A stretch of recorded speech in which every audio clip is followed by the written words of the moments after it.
Hey guys, welcome back to the Believe, Be Real, Be Bold podcast. I'm so excited to have in my home Julia Parzyck. How are you? I'm good. I'm super excited to be here. Yeah, I'm pumped that we got connected through Instagram. Actually, it was somebody who I know in Denver who's like, "Oh, you host a podcast? You have to talk to Julia and her friend Devin." That's awesome. Your, what's it called again? Your podcast? Not Your Normal Women. But it's spelled with an X. With an X, yeah, to include everyone. Yeah, everyone. Yeah. It's all inclusive and it's all loving. Yeah, Like yeah. Self-love, self-care. Sex, body image, all that good Dating. stuff. Yeah. Yeah. Oh yeah, lots of dating stories. And I'm sad that Devin couldn't be here, but thank you very much for spending the time with me. Yeah, she wants to record with you separately. Okay. So. Okay. Yeah, I just Cool. talked to her yesterday, and she's like, "No, I want to record with them separately." So. We've had, I think, 4 or 5 other guests from San Diego. Oh, okay. Like a real life dater, and then a conscious copywriter.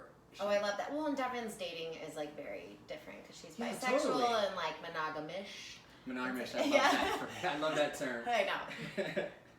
But you're on the other side of that, and you choose monogamy. Yes, I'm a very monogamous person. Very, yeah. And all of these reasons for us to get together and talk. And we were just talking about the Enneagram. You're a helper on the Enneagram. Oh yeah, good, solid 2. And when we first discover the Enneagram, we like read through the levels of 9, optimal health, and we see our dark side. What did that mean to you when you first saw it? When I saw it, I was like, oh shit, like that's me. And that was definitely when I like hadn't gone to therapy. I hadn't gone through my eating disorder recovery. I still was very insecure with body image issues. And when I read that it was like you give love and you care and you nurture to get it back and become resentful when you don't, I was like, damn, I've done that before. Mm-hmm. And I didn't want to acknowledge that because I was like, that's really shitty to like be resentful and only give love to receive love. But I've worked on it a lot. Mm-hmm. So I can say I'm a much healthier too, but it was true. Sure. Did you find like the usefulness of setting boundaries and self-care in helping you kind of level up? Oh yeah, I've noticed now that I work with clients and I hold a lot of space for them, is I have to have a self-care routine. And when I don't, I find myself giving far too much and I feel like really depleted. And my like nanny teacher self, I use the like bucket analogy, like my bucket just gets so empty. So I've gotten into the habit of making sure I can fill my own bucket up first before I like give to anyone else. Yeah, we can't pour from an empty cup, can we? Exactly. And that's not exactly why we brought you here, but like I was telling you, so many helpers are like coming my way. We want to help you. What do I need? This is gonna sound so bad, but what do I need help with in your perception? I don't think anything. I was just, but I don't know. I definitely gravitate, now that you were explaining 8s, like I gravitate towards that personality as well. I've dated probably a lot of 8s. Mm-hmm. So I Very don't know. strong and intense and powerful and... Yeah, I'm like really drawn to that like intense personality. Because it's safety and it's security. Yeah, But yeah. we do need actually a lot of help. What do you need help So I was with? making a joke, like a helper has this innate ability to serve other people's perceived needs. Yeah, well, my friends have always told me, like, you know when something's wrong with me before I even know it. Like, I can read the room and I'm like, something's off with that person. Like, they need a hug. They need to be told, like, something. And I can always, like, read people's energies really well. Right, and I bet that comes into dating in a helpful way. Oh, yeah. Do I always listen to it? No, definitely not. Sure. Yeah, I've been single for 5 years. I've met a lot of people where I probably could have stayed away, but I haven't, so. Is that intentional for 5 years, or is that... Kind of. The last relationship I was in, like a legitimate relationship, was 5 years ago. I moved in with him. I dated him for 4 years, and then I moved in with him, and 3 weeks later I moved out and moved to LA. And Okay. it was like really, it was pretty vanilla, and I felt like I outgrew it really quickly. We just wanted different things, but I moved to LA and I dated a lot, and then I got really exhausted. And yeah, and then I moved to Denver, and the dating pool in Denver is just different. Sure. It's not intentional, but I think I've become a little bit pickier and more selective with who I'm going to spend my time with. So my dating pool has just gotten smaller. So that's a good move right there. Yeah. Absolutely. I mean, it doesn't waste my time. Sure. How is Denver dating different from LA? I describe it as a lot of Peter Pans. I've heard that. Mm-hmm. I have. Like, no one wants to settle down. They're like, oh, I'm just gonna like smoke weed and like hike and like be with my bros. And I'm like, cool, like you're 35. Yeah, I'm like, what are you waiting for, bro? So yeah, it's just He's waiting for cuffing season. Yeah, I know, all those memes are like giving me life right now. And literally 2 ex-boyfriends have reached out and said I miss you, and I'm like, it's that fucking season. It is. Like, I knew it. Yeah, but no, it's just a little. Even going out, I feel like dudes don't approach women here, and I have no problem approaching men, but it's just, it's like not on their radar to date. I don't know. Because they may want to fling, or they may want to hook up, or they may just want to. I know. They want it to be super easy. Yeah, which I'm like, I'm sorry, that's just like stupid to think a relationship that you spend a lot of time with someone is going to be easy. I mean, that would be great, but that's not a reality. Yeah, and I think that they want to, of course, everybody feels validated when they're pursued. Oh, yeah. And then the second you pursue them, then they're like, whoa, whoa, whoa. Yeah, and I'm like, well, the game's over at that point. I know. And I don't play games. Yeah. Good for you. I mean, I try not to. That's part of your self-care routine, and that's part of healthy boundaries. Yeah, boundaries have been really hard for me this year. This is the first time I've like really implemented boundaries with friends or people that I'm seeing, and fuck, they're so uncomfortable. But you found out that they don't take it personally, right? No, and if they do, then they're the people that are not benefiting, benefiting from me not having them. So, yeah, if people get upset with my boundaries, and I'm like, well, you were taking advantage of me then. Yeah, you don't want those people in your life anyways. No. And that's what the boundaries are there for. Yeah, so I've been talking about boundaries a lot with my therapist. No, I think that it's a great temperature gauge on who we are, where we're at, and who we need to have in our life. Oh, yeah. Is when we set those boundaries. No, and I feel like really empowered when I set them and stick with them, so I've been trying to make it a habit. Good. Now, you mentioned just a little bit about eating disorder and body image, just when we were getting to know you a little bit better, and that's why I connect with you a lot, because you're so real and you're so authentic, and you just kind of like own everything. I try to. I definitely have it in the past. I kind of found this like confidence after my recovery, and I just don't see myself ever going back to feeling small. Like, I'm okay taking up space. So. Yeah, for sure. In the room, like you said, you and I both know Jessica Smith, and you called her vibrant, but I would also call you vibrant too. Okay, I love that. I love the word vibrant. I love vibrant people.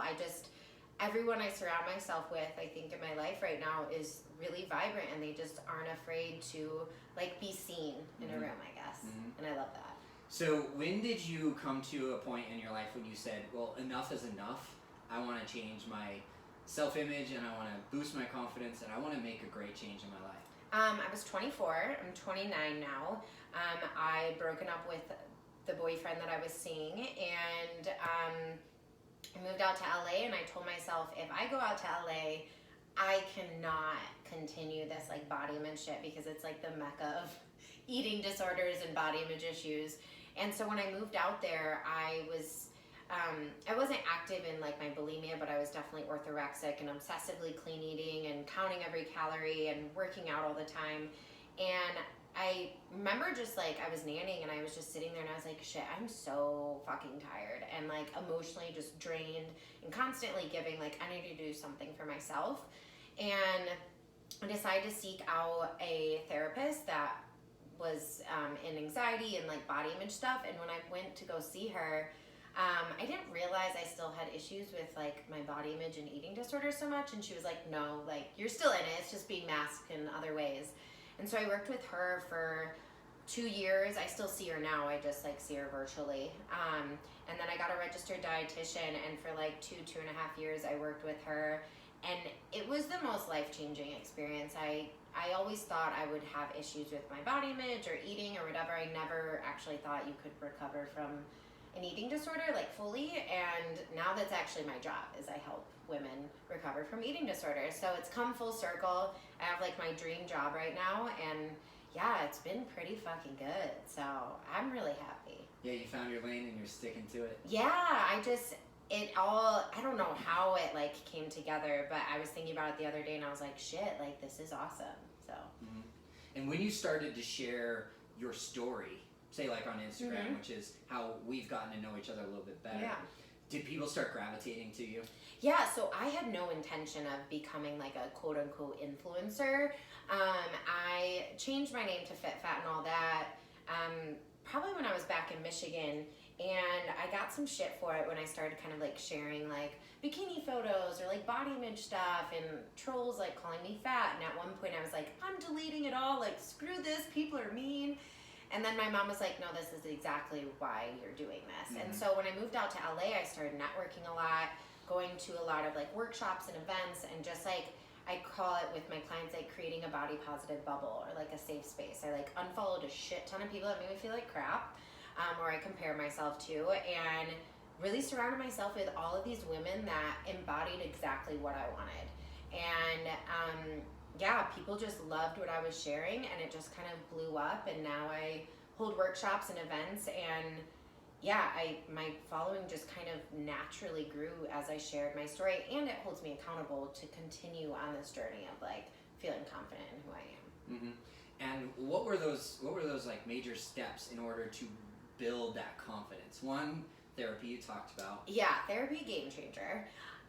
Surrounding yourself with good, healthy, positive people. That was a big thing. I didn't realize like social media can be so powerful and amazing, but it also can be like a comparing like black hole you can get into. So cutting that out and really working on like reframing and diffusing my thoughts and figuring out like, where do these thoughts come from? Like, when did I start feeling like shit about my body? And you know, looking at all these other women in my life that I thought were like beautiful and amazing and confident, and it had nothing to do with their bodies, and really just being introspective with everything that I thought about, and also not taking myself so seriously. I was so pressured to, I don't know, take myself seriously, and now I'm like, embrace my inner child and have fun with life. And I mean, we only have one, I think.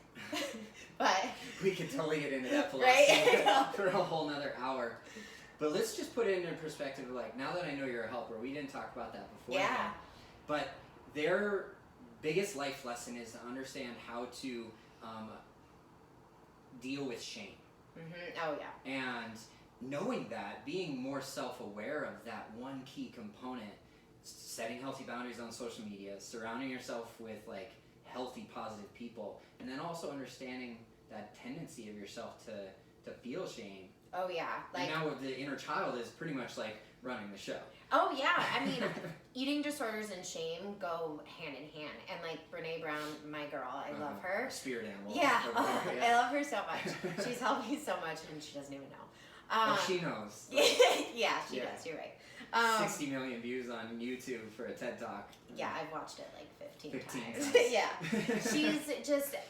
When I say my shame, I now like voice it. I used to feel so embarrassed, and then like, that's how you get in a shame shitstorm, as she calls it. Like, it just like bubbles up to the surface and manifests in so many other ways. And now when I'm feeling like shameful or embarrassed or insecure, I'm like, hey, I'm feeling insecure right now, like about this or that. And it eases it. And it's like, okay, we all feel shame. We all get embarrassed. We're all insecure.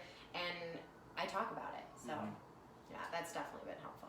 Yeah, so like touching in or being clued into your like authentic self is that foundation of the confidence, plus really kind of working through. Like the only way out is through. Oh yeah, like, and I work on this with a lot of my clients of knowing like, you can't stop these like quote unquote bad emotions. And I always say like, we don't have bad emotions. Emotions aren't good or bad, they just are.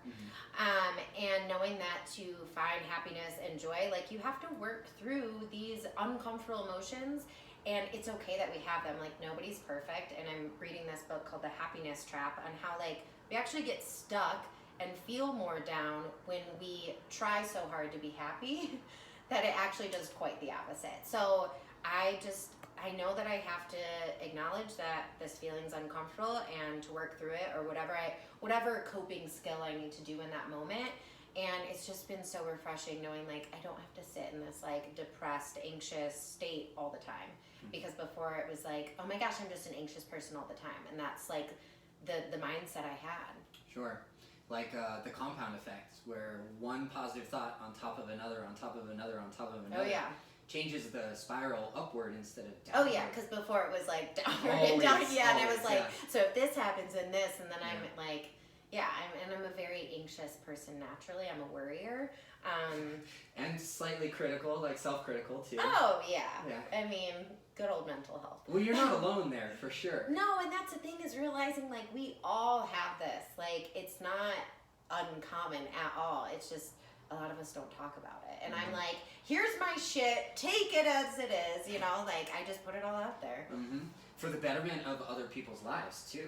Yeah, like I've had so many like people message me and be like, oh, I didn't even realize like other people struggled with this, and it's, you know, body image or whatever, and so many people have sought out eating disorder recovery or come to me as clients, and it's been, I love it. But then again, I'm like, oh my God, is that the two in me?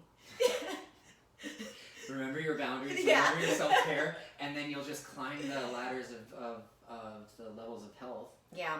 From 9 down to the bottom all the way up to 1, so. I'm working my way. Yeah, it's we can be perfection and a work in progress at the same time. Oh yeah, that's like my biggest thing. It's like I don't strive for perfection, just like working on myself every day. So. And you're wing 3 too, so we could talk Oh, about that. yeah. We could talk about perfection. I know. That comes from my mother. Right. So confidence is attractive. Yes, it's sexy, but in an attractive kind of way. It's more of like an energy. What do you say? What are your thoughts there? 100%. Like I look back to my last relationship and ooh, I was so insecure, and like no wonder that was unattractive in the dating world. Like, and when I got out of that relationship, I put so much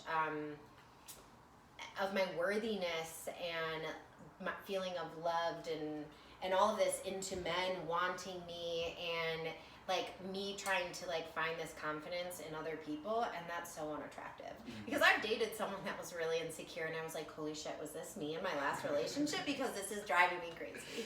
We are all just mirrors of each other. Yeah, literally that guy taught me a lot, and I was like, I will never go back to that, because that was exhausting constantly. Yeah, we never really want to face that dark shadow of ourselves, but I don't know. You used the restroom before we got started, and I have words written on my mirror. Yeah, I saw that. So I like did a power pose in the mirror, and I was like, I'm gonna read all these words and do a power pose. I think I need to put some words on my mirror. So that's an exercise that I've been doing with a client of mine, where we do it with just our bodies silhouetted in the dark. So you can kind of visualize that the ambient light from outside of my apartment would kind of silhouette my body. So the mind is just kind of projecting those positive words onto my silhouette. Oh, and that's where that that exercise comes from. Oh, I'm gonna use that. Yeah, first thing in the morning, spend 3 minutes. It's set to a timer. I don't have 3 minutes. I'm just That kidding. is so not I'm true. just kidding. This is now part of your self-care routine. I totally have 3 minutes. I know. You're gonna have to go from 40 Instagram stories to 20, and then there frees up. I'm working on it. It frees up 3 minutes. So when it comes to confidence and being like an attractive quality, because like our energies are both vibrant. Yeah. You know, like if I wasn't secure and confident right now, it'd be really hard to be in the same room. Yeah, with be you. a little awkward. So how does confidence help you when you get ghosted? Oh shit. Well, if you listen to that episode, I got like hardcore ghosted. Yeah, and that's why I asked the question, is because I listened to the episode on not your normal woman. Yeah. And I was just like, oh, I have to ask this question. So tell me about getting ghosted hardcore. I mean, it was literally like months, like 6 months, and then I ended up hearing from him. He surfaced, like they all do. It's a submarine, yeah. Yeah, they all come out of the woodwork at some point. Do they still orbit you, like on Instagram and watch your stories and things like that? Oh yeah, I'm like, you're watching me.